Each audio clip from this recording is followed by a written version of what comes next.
আমরা এখন দাঁড়িয়ে আছি বিষ্ণুপুরে। এখনও বিষ্ণুপুরে কিন্তু শীত পড়েনি বন্ধুরা। যদি সম্ভব হয় তোমরা সামনে কোনো একটা ছুটির দিনে, খুবই কাছাকাছি, কলকাতা থেকে মাত্র 3.5 ঘন্টার রাস্তা, বিষ্ণুপুরটা একবার দেখে নিতে পারো। আজকে আমি ভিডিওটা রাসমঞ্চ দিয়েই শুরু করছি। 1600 খ্রিস্টাব্দে এই মঞ্চটা প্রতিষ্ঠা করে মল্লরাজা বীর হাম্বির। মল্লরাজাদের আমলে বার্ষিক রাস উৎসবের সময় বিষ্ণুপুরে যাবতীয় রাধাকৃষ্ণের বিগ্রহ জনসাধারণকে দেখানোর জন্য এখানে আনা হতো। এ এক অভিনব স্থাপত্য যা ভারতবর্ষে কোথাও দেখা যায় না। বিষ্ণুপুর গেলে অবশ্যই রাসমঞ্চটি একবার ঘুরে দেখতে পারো। রাসমঞ্চ ছাড়াও এখানে আছে মদনমোহন মন্দির, মৃন্ময়ী মন্দির, গুমঘর, শ্যামরায় মন্দির, রাধাশ্যামের মন্দির, অনেক মন্দির আছে, ছোট দরজা বড় দরজা। কিন্তু সমস্ত কিছু তো এই ভিডিওর মাধ্যমে শেয়ার করা যাবে না, তাহলে ভিডিওটা অনেকটাই বড় হয়ে যাবে। আর এখানে যে মন্দিরগুলো তোমাদের আমি দেখাবো সেটা অনেকটা ভালোভাবে ভিডিওতে শেয়ার করেছি, কিন্তু সমস্ত মন্দির যদি আমি ভালোভাবে শেয়ার করতে যাই ভিডিওটা অনেকটা বড় হবে, সেটা তোমরাও কেউ দেখতে চাইবে না। সেই জন্য যতটা ছোট করা যায় আমি সেইভাবেই ভিডিওটা তৈরি করলাম। তোমরা আমার সাথে থাকবে আশা করি। বিষ্ণুপুরের সমস্ত কিছু যতটা তুলতে পেরেছি আর কি সবটাই তোমাদের শেয়ার করব। আর আমরা ছিলাম 3 রাত 4 দিন। কোথায় ছিলাম, কোথায় খাওয়া দাওয়া করেছি সেই নিয়েও একটা ভিডিও বানাবো। এটা প্রথম পর্ব, মোট 3টে বিষ্ণুপুর নিয়ে ভিডিও আমি তৈরি করব। যদি ভিডিও ভালো লাগে অবশ্যই ভিডিও শেষে একটা লাইক কমেন্ট করবে। আর সমস্ত কিছু যদি জানতে চাও, আরও যদি তথ্য তোমাদের জানার দরকার পড়ে, তাহলে তোমরা কমেন্ট বক্সে লিখে জানাবে। তাহলে ভিডিওটা দেখতে থাকো, আশা করি ভিডিওটা তোমাদের পছন্দ হবে।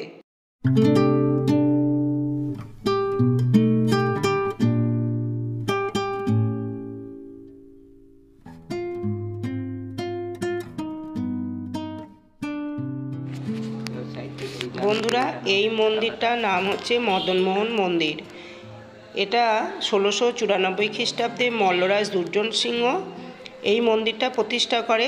এই মন্দিরের দেওয়ালে গায়ে নানান রকম পশু পাখি, কৃষ্ণলীলা, 10 অবতার আর নানান পৌরাণিক কাহিনী খোদিত করা হয়েছে। আর নিচের দিকে যুদ্ধের দৃশ্য আছে। আর মদনমোহন ঠাকুরের নিত্য সেবা, রাস, দোল, নাম যজ্ঞ এখানে হয়েই থাকে। তোমরা যদি ভোগ খেতে চাও তাহলে ওখানকার স্থানীয় পুরোহিতের সাথে কথা বলে 90 টাকার প্লেট ওরা ধার্য করেছে। তোমরা কথা বলে কখন কোন টাইমে ভোগটা পাবে সেটা তোমরা ওখানে গেলে জানতে পারবে। এটা একদমই কারেন্ট ভিডিও। গতকালই আমরা বিষ্ণুপুর থেকে ফিরেছি, 2025 সালের ভিডিও, ডিসেম্বরে। তোমরা ভিডিওটা দেখলে বিষ্ণুপুর সম্বন্ধে অনেক কিছু জানতে পারবে। আস্তে আস্তে ভিডিওটা তোমাদের দেখাই, ভালো লাগবে। আমরা এখন এসেছি মা মৃন্ময়ী মন্দিরে। এটা 1500 বছরের পুরনো একটা মন্দির। ভীষণ জাগ্রত দেবতা মা দুর্গা। রামকৃষ্ণদেব স্বয়ং এসেছিলেন এখানে মাকে দর্শন করতে। এখনও পর্যন্ত মল্লরাজাদের সময় থেকে আজও অবধি এই মায়ের পুজো হয় তোপধ্বনি করে। মহাষ্টমীর সন্ধিক্ষণের সময় তোপধ্বনি দেখতে প্রচুর লোকেরও পর্যটকদের ভিড় হয়, সেটা আমরা ওখানে শুনলাম।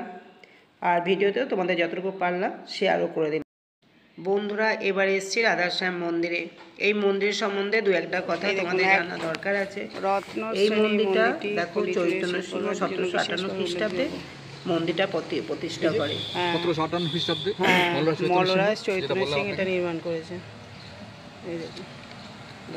রাধাশ্যামের মন্দিরের মধ্যে রাধাশ্যামের পুজো তো হয়ই, তার সঙ্গে নিতাই গৌর আর জগন্নাথ ঠাকুরের মূর্তির নিয়মিত পুজো হয়, সেটাও তোমাদের শেয়ার।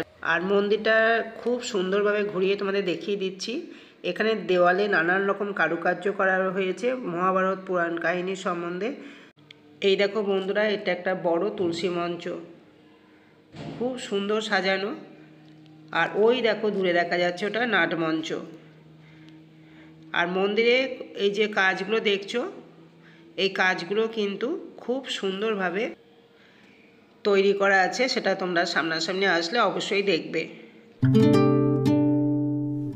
যুদ্ধ করছে।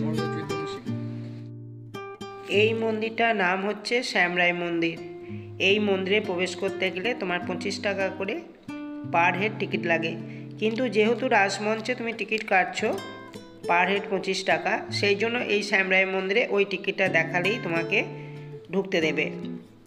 সেই জন্য রাজমঞ্চের টিকিটটা কাটার পরে চেষ্টা করবে শ্যামরাই মন্দিরটাও দেখে নেওয়া।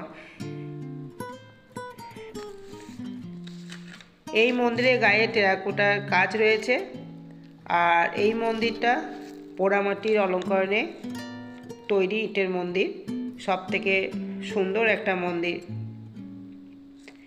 তোমরা আসলে পুরো মন্দির ঘুরে দেখবে। আমি আর ভিডিওতে সব কিছু বড় করে দেখাচ্ছি না, এইভাবে আমি বিষ্ণুপুরটা ঘুরলাম।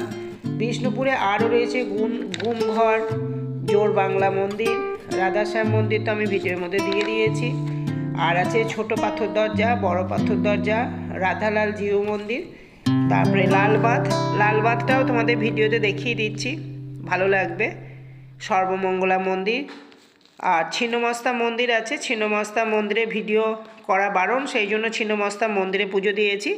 আমরা ওয়েস্ট বেঙ্গল ট্যুরিজমে ছিলাম, সেখান থেকে ছিন্নমস্তা মন্দির খুবই কাছে, 10 টাকা অটো ভাড়া।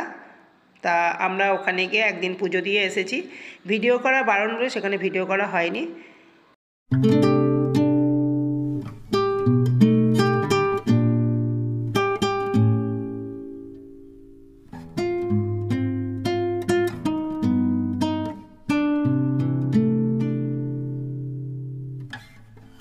শ্যামলাই এই মন্দিরটাকে পাঁচচূড়া মন্দিরও বলে। এই বাঁধের মধ্যে এটা একটা অন্যতম বাঁধ, আর এখানে এই লাল বাঁধ সম্বন্ধে একটা গল্প আছে, সেটা তোমরা কোনো জায়গা থেকে জেনে নেবে, এটা বলতে গেলে অনেকটা বড় হয়ে যাবে। আর এইখানেই আমরা সর্বমঙ্গলা মন্দিরটাও দেখেছি। এটাকেই বা ছাড়ি কেন, এটাকেও আমি ভিডিওর মধ্যে তুলে দিয়েছি।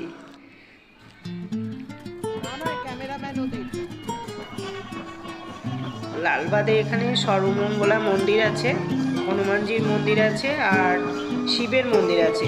ওখানকার স্থানীয় ছেলে বা মেয়ের বিয়ে ছিল, যাই হোক, ওরা প্রণাম করতে এসেছিল, ভিডিওতেও সেটা তুলে ধরেছি। এই কামানটির নাম হচ্ছে দল মর্দন। দল শব্দের অর্থ হচ্ছে শত্রু, আর মর্দন শব্দের অর্থ হচ্ছে দমন। কথিত আছে 1742 খ্রিস্টাব্দে নগরদেবতা এই কামান থেকে গোলাবর্ষণ করে বর্গী বাহিনীকে বিতাড়িত করেছিলেন। আর ব্রিটিশ সরকার সব কামান নিয়ে গেছে, কোটি কয়েক ছাড়া আর কোনো কামান নেই। 1919 খ্রিস্টাব্দে ব্রিটিশ সরকার টুরিস্ট আকর্ষণের জন্য এই কামানটিকে বেদির উপর স্থাপন করে। এছাড়াও আমরা হনুমানজির মন্দিরে পুজো হচ্ছিল, সেদিন ছিল মঙ্গলবার, মানে গতকাল। পুজোর ভিডিওটাও তোমাদের শেয়ার করলাম। ভিডিওটা একটু বড়ই হলো, কিন্তু বিষ্ণুপুরের ভিডিও আমি খুব ভালো করে কোথাও পাইনি। ভিডিও পছন্দ হলে লাইক কমেন্ট করতে ভুলবে না।